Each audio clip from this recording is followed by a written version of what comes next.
मामा वो पेंडू सा है, मैं इससे शादी नहीं करनी, अफशा अपनी माँ से कह रही थी। माँ ने प्यार से कहा कि बेटी वो तुम्हारा कज़न है, अच्छा लड़का है, क्यों शादी नहीं करनी इससे। अफशा ने कहा मामा वो पेंडू सा है, ना इसे कपड़े पहनने की तमीज़, ना इसे बात करने की तमीज़ है, मैं इसके साथ शादी नहीं करूँगी। माँ ने कहा अफशा शादी तो करनी पड़ेगी, तुम राज़ी हो या ना हो। अफशा ने अपने कज़न सारिम को कॉल की, कहा सारिम मैं तुमसे शादी नहीं करना चाहती, तुम शादी से इनकार कर दो। सारिम ने कहा मैं माँ बाप की मर्जी के खिलाफ नहीं जा सकता।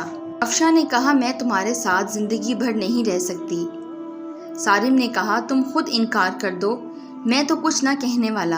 अफशा ने जब देखा इसकी शादी सारिम से कर रहे हैं, अफशा ने खुदकुशी करने के लिए घर में पड़ी मेडिसिन की काफ़ी सारी टैबलेट खा ली। अस्पताल ले गए, डॉक्टर्स ने मैदा वॉश किया, जान बच गई।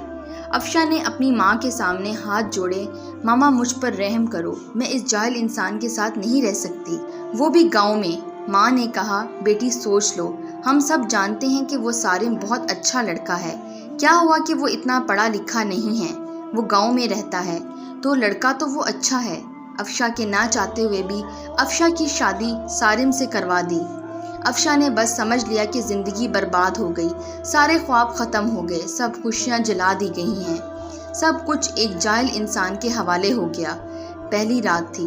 अफशा ने सारिम को कहा सारिम तुम मुझसे शादी करना चाहते थे, शादी हो गई, लेकिन मुझसे दूर रहो। सारिम ने मुस्कुराते हुए कहा ठीक है। अफशा आप इतना गुस्सा क्यों कर रही हैं? अफशा ने कहा तुमने मेरी ज़िंदगी तबाह कर दी सारिम। सारिम ने एक डिबिया खोली, इसमें चमकती हुई अंगूठी थी। सारिम ने वो डिबिया अफशा के सामने रखी और कहने लगा अफशा ये गिफ्ट आपके लिए। अफशा ने अंगूठी उठाकर साइड पर रख दी और करवट बदलकर लेट गई, रोने लगी। सारिम नवाफिल अदा करने लगा, फिर अफशा के पास लेट गया। यूं जिंदगी का सफ़र शुरू हुआ। अफशा का दम घुटने लगा सारिम के साथ। सारिम देखने में खूबसूरत था, बस ज़्यादा पढ़ा लिखा नहीं था, डिसेंट सा भी नहीं था। अफशा मॉडर्न सी लड़की थी। सारिम सुबह उठते ही अफशा का माथा चूमता, फिर खुद नाश्ता बनाता। अफशा को गुस्सा आता कि ये बंदा मुझे इम्प्रेस करने के चक्रों में है। अफशा जब सारिम के हाथ का बना खाना खाती, बहुत हैरान होती कि इतना मज़े का खाना। सारिम रात को थका हारा आता, अफशा बस खामोश सी अपनी दुनिया में गुमसुम सी रहती। इसको कोई परवाह नहीं थी कि सारिम की। सारिम भी अफशा को कुछ ना कहता था, मगर घर आकर खाना बनाता, अफशा को खाना देता। अफशा पत्थर दिल थी, शायद ना घर की सफाई करती थी, ना वो कभी सारिम के कपड़े सफाई करती। सारिम अपने काम खुद करता। साल गुजर गया। सारिम अफशा की हर बेरुखी चूम कर बर्दाश्त करता। अफशा को यूं लगता था कि एक बदू सा इंसान पल्ले पड़ गया है। सारिम चूँकि एक मर्द था, वो औरत पे हाथ उठाना मर्द की शान के खिलाफ समझता था, फिर इस पे हाथ उठाना जो हमसफ़र हो। सारिम ने एक दिन कहा अफशा तुम अपना ख्याल क्यों नहीं रखती? पागल देखो रंग कितना धीमा पड़ गया है, तुम्हारा बाल देखो कितने रुखे से हो गए हैं। सारिम अफशा के पास बैठ गया। 1 साल के बाद सारिम ने यूं अफशा को छुआ था। अफशा के बालों में ऑयल लगाने लगा। अफशा ने कहा छोड़ दो मुझे सारिम। सारिम ने कहा नहीं छोड़ूंगा। अफशा ने धक्का दिया, ऑयल सारिम के ऊपर गिर गया। अफशा जाने लगी, उठकर सारिम ने बाजू पकड़ा, पास बिठा लिया, मुस्कुराते हुए कहने लगा अफशा मैं यूं ऐसे आपको नहीं देख सकता। अफशा ने कहा मेरा बाजू छोड़ो सारिम, मुझे दर्द हो रहा है। सारिम ने पास बिठाया, ऑयल लगाना शुरू किया। अफशा के सर में ऑयल लगाया, फिर चेहरे पर स्क्रब करने लगा। अफशा खामोश बैठी रही। सारिम ने मुस्कुराते हुए कहा चुड़ैल जाओ, अब शावर लेकर आओ और पिंक ड्रेस पहनो, मैं तुम्हारी फेवरेट बिरयानी तैयार करता हूँ।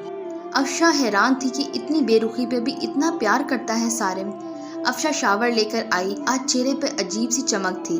अफशा ने अपनी दोस्त को कॉल की कि यार सारिम ने ऐसा क्या किया मेरे साथ। इसकी दोस्त ने कहा सारिम अच्छा इंसान है, इसकी कदर करो। अफशा ने कहा वो मुझे इम्प्रेस कर रहा है। इसकी दोस्त ने कहा अफशा किस्मत वालों को ऐसे मर्द, ऐसे हमसफ़र वाले मिलते हैं। इतने में सारिम ने आवाज़ लगाई जा पना खाना तैयार है, आ जाओ।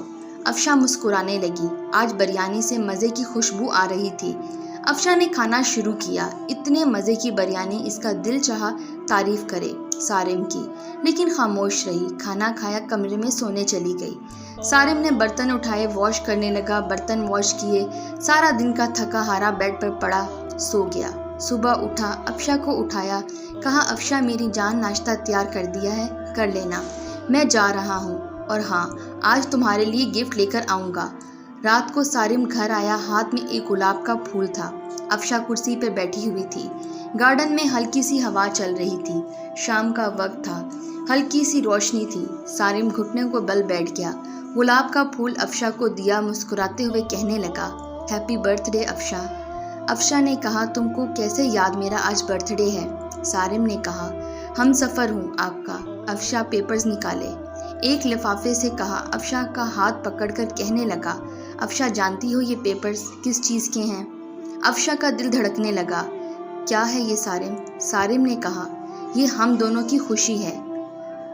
افشا نے کہا بتاؤ سارم یہ کیا ہے؟ سارم نے پیار بھرے لہجے میں کہا یہ ہمارے نئے گھر کے پیپرز ہیں، میں نے نیا گھر لیا ہے اور تمہارے نام کیا ہے۔ افشا کو یقین نہیں ہو رہا تھا۔ افشا نے دیکھا نیا گھر، وہ بھی میرے نام۔ افشا کرسی پر بیٹھ گئی، آنکھوں میں آنسو آ گئے۔ سارم اتنی محبت! سارم کی آنکھ سے پہلی بار آنسو چھلکا تھا۔ سارم نے کانپتی ہوئی آواز میں کہا افشا ایک چیز مانگوں؟ افشا نے ہاں میں سر ہلا دیا۔ افشا ہمیشہ خوش رہنا جانتی ہو، تم پری سی ہو، معصوم سی، بہت پیاری ہو تم، میں بہت خوش نصیب ہوں تم جیسی ہم سفر مجھے ملی۔ افشا ہماری شادی کو 2 سال گزر گئے، لیکن ہم نے کبھی ایک دوسرے کو سینے سے نہیں لگایا، مجھے آج سینے سے لگا لو نا۔ افشا نہ چاہتے ہوئے آج سارم کو سینے سے لگا لیا۔ سارم زور سے سینے سے لگا، روتے ہوئے کہنے لگا یہ باہیں کیا پتہ پھر نصیب ہو نہ ہو۔ اتنا کہہ کر سارم کمرے میں چلا گیا۔ افشا کو سمجھ نہیں آ رہا تھا کہ کیا کرے، سارم کو کیا سمجھتی۔ سارم کتنا اچھا انسان ہے، کتنا برا سلوک کیا سارم کے ساتھ۔ افشا کا دل چاہ رہا تھا کہ سارم کی باہوں میں سما جاؤں۔ سارم کی بے پناہ محبت 2 سال میں سارم کو اگنور کرتی رہی۔ سارم پھر بھی مجھے چاہتا رہا۔ رات بھر افشا خواب دیکھتی رہی، کل سارم کے لیے ناشتہ خود بناؤں گی، سارم کو اب دنیا کی ہر خوشی دوں گی، سارم کو اب کبھی اداس نہ ہونے دوں گی۔ رات بیت گئی، افشا اٹھی، ناشتہ تیار کیا، بہت خوش تھی۔ شاور لیا، سارم کی اٹھنے کا انتظار کرنے لگی۔ کافی ٹائم گزر گیا، سارم نہ اٹھا۔ افشا کمرے میں گئی، محبت سے آواز دینے لگی سارم اٹھ جائیں، میں نے آج آپ کے لیے ناشتہ تیار کیا ہے۔ سارم کروٹ لیے سویا تھا۔ افشا نے محبت سے سارم کو چھوا، دیکھا سارم کا جسم ٹھنڈا پڑ چکا ہے۔ افشا نے آگے بڑھ کر دیکھا سارم کے بستر پر خون پڑا تھا، منہ میں خون لگا ہوا تھا۔ افشا چیخنے لگی، زور زور کی آوازیں دینے لگی سارم اٹھ جاؤ، یہ کیا ہوا آپ کو؟ سارم اٹھو نا۔ محلے والے اکٹھے ہو گئے، ہسپتال لے گئے، ڈاکٹر نے چیک کیا، دیکھا سارم۔ ڈاکٹر نے کہا میں نے کہا تھا اسے اپنا خیال رکھو، اپنا علاج کرواؤ، کسی کو لے کر آؤ، لیکن شاید یہ جینا نہیں چاہتا تھا۔